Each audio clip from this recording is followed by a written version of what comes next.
Kahit kailan, walang karapatan ng sino mang anak na sabihin ng kanilang mga magulang na wala kaming karapatang tumangon ng utang na loob sa inyo dahil obligasyon ninyong palakihin, pag-aralin at pakainin kami.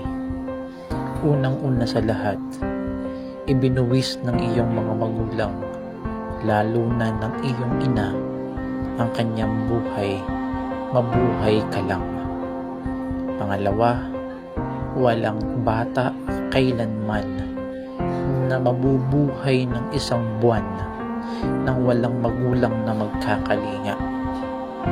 Pangatlo, kahit maraming iba na hindi inaalagaan ng tama, nababayaan yung mga anak nila kung saan-saan.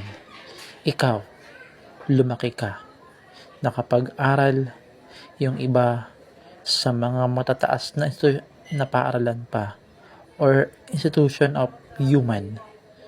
Tapos pagdating ng panahon, sasabihin mo lang sila ng wala kaming utang na loob sa inyo at wala kaming karapatang tumanaw noon dahil obligasyon nyo lang na palakihin at pag-aralin kami.